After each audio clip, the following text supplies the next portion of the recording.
like explosions. Yeah. We're here with, it's okay, we'll start over. We're here with Fred Williamson, a former pro football player for the San Francisco 49ers, the Oakland Raiders, the Kansas City Chiefs, actor, producer, architect. Have I left anything out? Writer, janitor, all the above. Really? A writer? What have you written? I've written 10 of the films that I've directed. You've written 10 of those scripts? Yeah, Adios Amigo, No Way Back, Death Journey, One Down, Two to Go. To what do you attribute this great variety of occupations? Necessity.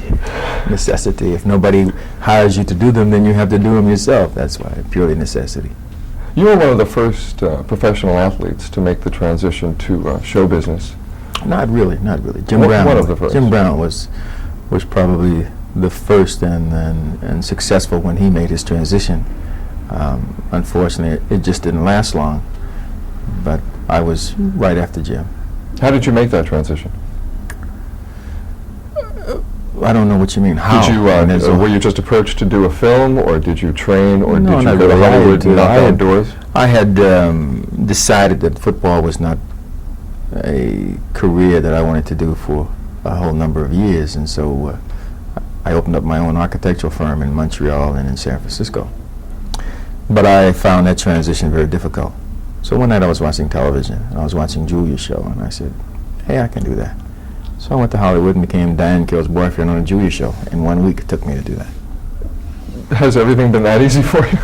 Seemingly so, but that's, you know, that's because you have something to offer.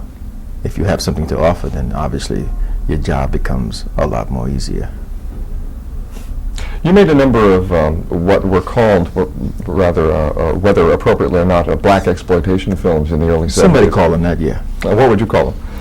Fred Williamson, exciting action adventure films, as were the early Burt Reynolds films or the Eastwood films or the Bronson films. I mean, there's no need to place any type of connotation on any films unless you're going to do an overall categorization of all the films. Why single out a certain ethnic section of films? Might as well call them all that way. Is it true enough that those films were particularly appealing to a certain group?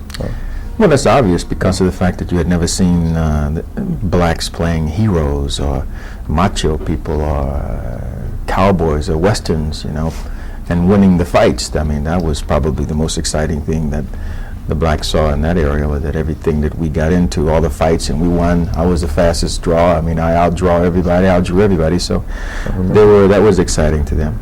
And that's why they had such a good box office success. Were any of those crossover films, were any of those early films that you made successes right across the nation, right across the Some of them the were. ethnic groups? Some of them were, but I don't think it was not because they were not good films. It was because of the press doing an intimidation situation on them, calling them black exploitation films. So a lot of white people in a lot of white communities were intimidated by the films. I mean, they had seen Fred Williamson play football for years. Why not go to a movie and see him do his thing on a screen? But they were intimidated by the press, by black exploitation films, and the newspaper writing up the black people are killing the white people on the screen. But I mean, white people kill white people on the screen too. I mean, who cares, you know? Well, you seem pretty angry about what the press did and how the press portrayed those films. Are you angry about that? I'm not an angry. I mean, I'm a realist. I just don't believe that they were fair, and I don't believe that they still are fair. Because any film that I'm in, even if I'm the only black person in the film, there are 99 white people and one Fred Williamson, they call it a black film. So I don't really think they are fair in evaluating a film with black stars in them. When you talk about the press, are you talking about the American press or worldwide film press? No, only American press. Worldwide press are more intelligent than that. What has been the European press reaction, for instance? Well, my films in Europe do as big, if not bigger, box office than in the States, because I have a broader audience to draw from. It's not a white audience or a black audience, it's people who like action-packed films. Here, I mean, it's like 60-40, 60% black, 40% white. So that narrows it down some. I know that you're a tremendous box office star in Europe. To what do you attribute that great success? Well, they like action stars. They like They like their He-Man not to smile so much, and I've never been known as a giggler. So that's why Charles Bronson and Ann Eastwood are very popular there, because they are serious type superstars or serious type He-Man, and so they like that type of character. Well, we'll see if we can get you to smile once before this interview. I never said I didn't smile. I said I wasn't a giggler. How would you describe this, the 1990 The Bronx Warriors, this film that you're in now? It's a typical action-packed, exciting, thrilling film that Fred Williamson stars in. It's probably Europe's answer to low-budget space pictures, since they don't really have the finances to do their fighting in space. They do their Futura films on ground, pretty much like Escape to New York, where it's after the Holocaust and we're fighting mole people and scavenger people. So this is their answer to space pictures. The film, on one level, seems to appeal to people's fears of the Bronx as a place. It's a place you don't go to. Well, you have to imagine that the film was made by an Italian production company. So they have illusions of how the Bronx really is, because a lot of them have never been to the Bronx, but they hear. I mean, if you read the newspaper every day about what's happening in the Bronx and in New York City, and believe and let it affect you, you would never leave your house. So they have these illusions of what's happening in the Bronx, and so that's what they depicted in the film.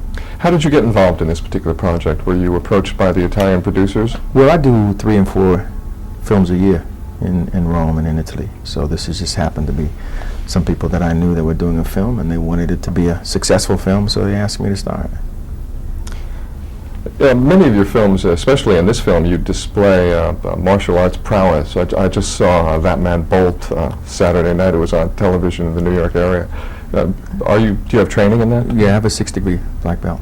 How long have you been studying? I was studying it during the time I was playing pro football. I used to do it during the off season to stay in shape. I wasn't really doing it at that time to become a good martial arts expert. I was just really doing it to stay in shape. And ironically enough, martial arts became the thing to do, or the thing to become. But what exactly is a 6th-degree black belt? It means that you are good. It means you can win most fights, is what it means. So then you do all of your own stunt? Well, I have to, because my fans watch me very close. They scrutinize, make sure it's my body that's flying through the air. They watch very close, man. They want to be sure it's me, you know. The question now, something that refers back to what you said earlier. In 1974, you started your own production company. Was that a response to the fact that you found it difficult to get scripts, to get work?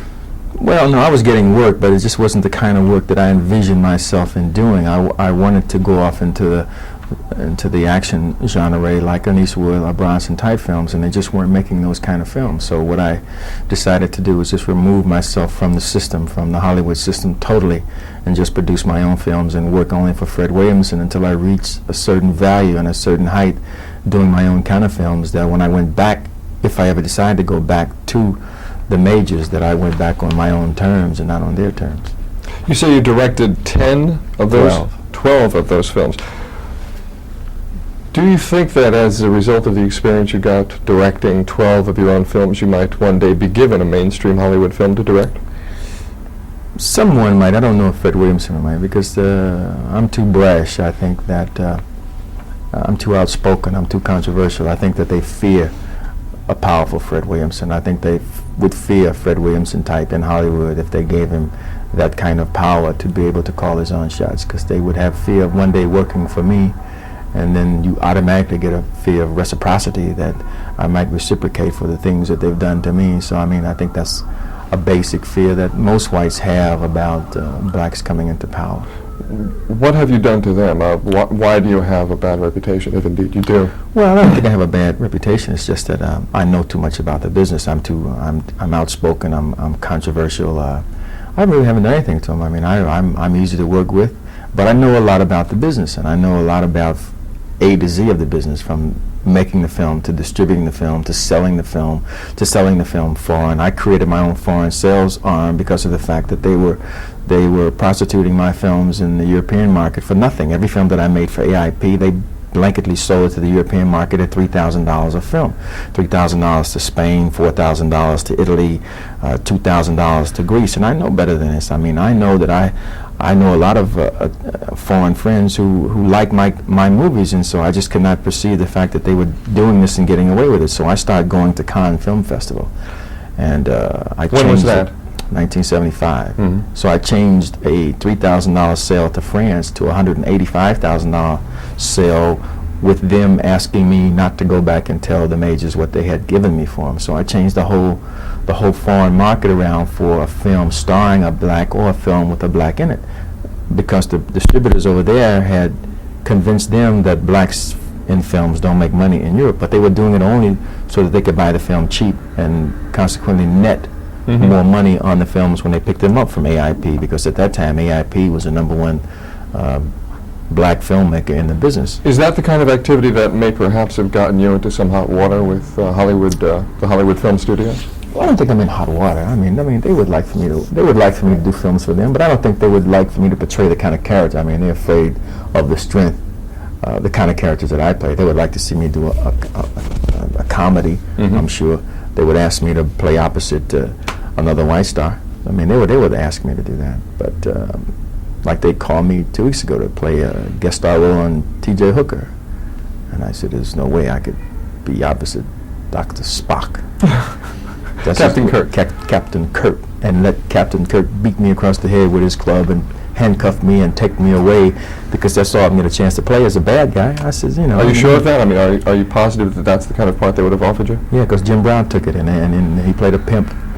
He played a pimp, and he had some some girls in there. Yeah, and he was hanging onto a helicopter, and Captain Kirk was clubbing him across the head with his billy club, and finally Jim fell into the water, and they carried him away, handcuffed, with his hands behind him in the little squad car. So that's what they wanted me to play. And I said, "Hey, you have the wrong number. You sure you're calling Fred Williamson?" And he says, "Yes." And they called me back very proudly when I refused to do it, and says, "We have Jim Brown." And I said, "That's wonderful."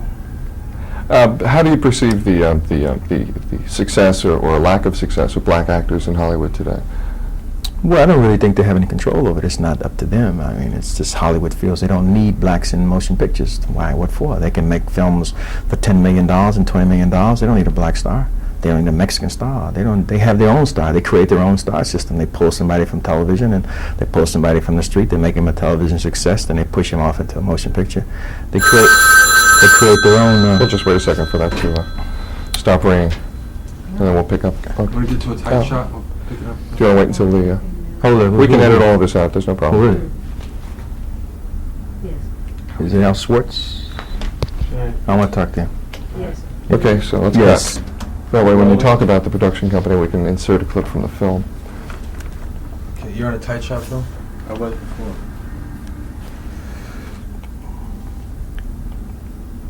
Okay, you rolling? Rolling.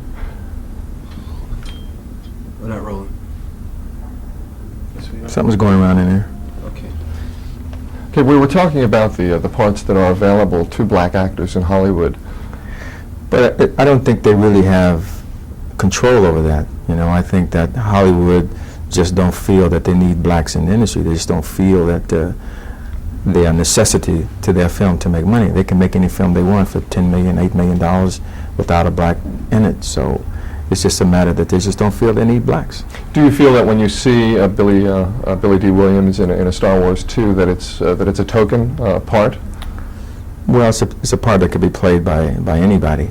You know, I mean, Billy D. Williams had a good thing going in Lady Sings the Blues. He was the only guy who had that image at that time. He had his white suit and his white hat. He came in like a knight in shining armor, man, and he had a certain image there. He was talking. If you talk to him, he'd talk about the Clark Gable thing, but they never really gave him a chance to expand that. And then we see him in space film, and it's not Billy D. Williams. It's a black actor playing a role. However, recently, Universal, I think, has had great success with 48 Hours, a film with Eddie Murphy and Nick Nolte. Would you perceive that as not indicative of what Hollywood does? Well, I think it's indicative of what they do. And when they put a successful black in a project, they make sure that it's comedy so that it's not intimidating.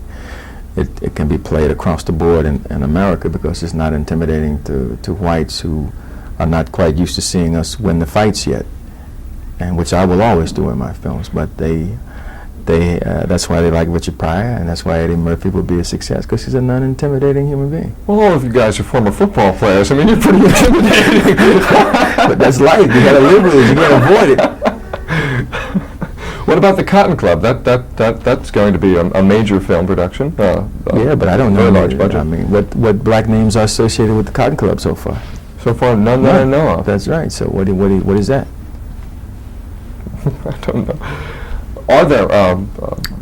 Do you still react vehemently against the description black exploitation films when applied to the films that your production company churns out? Well, it's a terminology that's contrived by idiots, because it don't mean nothing. Who's being exploited? Not me. I'm getting paid. I'm working. Certainly not the audience. Nobody is twisting their arms to go see the movie. They go see it because they like it or they think they like it. So I can imagine who's being exploited. So. Well, for instance, what kind of an effect do you think a film like 1990, The Bronx Warriors, has on inner city audience, or will have on inner city audiences? Young people, perhaps young gang members who go to see it. But the gang members lose the fight. So if they want to, if they look at it that way, I mean, every film you can pick every film. You know, I mean, love story. You can go back that far. Every girl you fall in love with is going to die. I mean, there are all kind of stupid things you can depict by watching a motion picture, if that is the spectrum of your mentality. This year, this issue of the role of the black actor in Hollywood is especially in the news because Lou Gossett Jr. has been nominated for the Academy Award. Do you think that if he wins, it will have any effect at all on the present situation? Well, look at the future of, or the present status of Lou Gossett, who is up for an Academy Award nomination and is doing a Hocus Pocus television show. You know, and this is not the first one that Lou did. Lou did had his own series as a surgeon, doctor. That folded after 6 shows. Now he's doing one that seems to have a little longer life because he's not the star. There's a little kid that's the star, Matthew something. This is a kid who has his telepathy powers. And the powers of Matthew Starr. Yeah, that's it. Okay. Now here's a guy up for Academy Award. Why would he be subjected to this kind of show? He's doing it because he knows that's the only kind of show they're going to let him do on television. What would you recommend to these actors who are having trouble finding roles that are appropriate to their talent?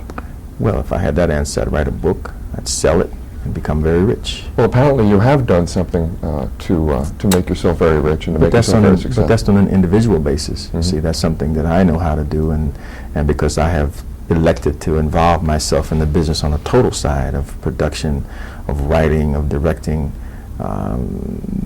every actor can't do that. And every actor doesn't have the ability to do that. When you write a film script, do you concern yourself at all with supplying a positive role model to your young fans? Because it's obvious that you have quite a few. Well, my positive role model is to win the fight and to come out a hero, as indicative of my lifestyle. It seems to all go back to the whole idea of being a successful football player. Win the game. Yeah. Of course. Can you imagine a loser supplying a positive role model? A loser can't supply anything, because a loser means you quit. That doesn't mean that you didn't necessarily win. To me, a loser is a guy who tries to do something and he loses it and he gives up. That's a loser, which does not necessarily mean that you have to win everything that you do, because every time you are unsuccessful at something that you attempt, you are supposed to learn a new way to come back and attack the same problem. So every time that you lose or become unsuccessful, you become more smarter. Mm-hmm. Because now you really know all the ins and outs of how to attack that problem. One question that's somewhat off the point. What do you think of the USFL? I think it's exciting football. It reminds me of the old American Football League, which I obviously have my background in, and it's exciting. I think it's here to stay, and it's gives us back Monday Night Football. What would we do without Monday nights, man? We didn't have football, you know. I mean, it's a vacuum in your life when football season is over and there's no longer Monday Night Football. What do you do on Monday nights? Now we got Monday nights all year long, right? In films like North Dallas 40 and in recent headlines about football, professional football, there has there has been the suggestion and proof that there is a great deal of drug use among professional athletes. Was that your experience? When I played pro football, I mean, we never used drugs. That was something, because the type of football and the brand of football that they played when I played is a whole lot different. I mean, now you breathe on a guy and you get a 15-yard penalty. If you look at him crossways, you get thrown out of the game. It's a whole different concept now. I mean, when I played, it was 3 yards in a cloud of dust and a broken arm and a broken rib, and you just kept moving, you know. So you can't do that kind of football with drugs in your body. And so I find it quite surprising that guys can still play the game and take drugs. I'm surprised by it. Do you believe it? When some guys come right out and say it, you are forced to believe it, and that makes it even more shocking that a guy who is the #1 gain more yards than anybody comes right out and says, yeah, he used coke during the season. I mean, you got to believe it. But it's amazing that he did it. One last. Change the tape. Yes, well, I have one last question. Go ahead. One last question. What is next for Fred Williamson? What's your next project? I'm off to Rome to do a film called 2033. It's another Futura film. In May, I have a film coming out called The New Barbarians. In June, I have another film coming out called The Last Fight. When I get back from Rome, July 1, I will start another film called The Big Score. So despite the evidence in the press, Fred Williamson is quite active. What press? Whose press? Variety. Nobody ever said Fred Williamson wasn't active. No, wrong. They don't say that about me, because I don't ask them for nothing. I don't need them. I don't ask them to give me a job. I make my own job, so nobody can ever say that I'm not busy. Thank you for being on the show. My pleasure. Good luck with the film. We've got a lot of films coming.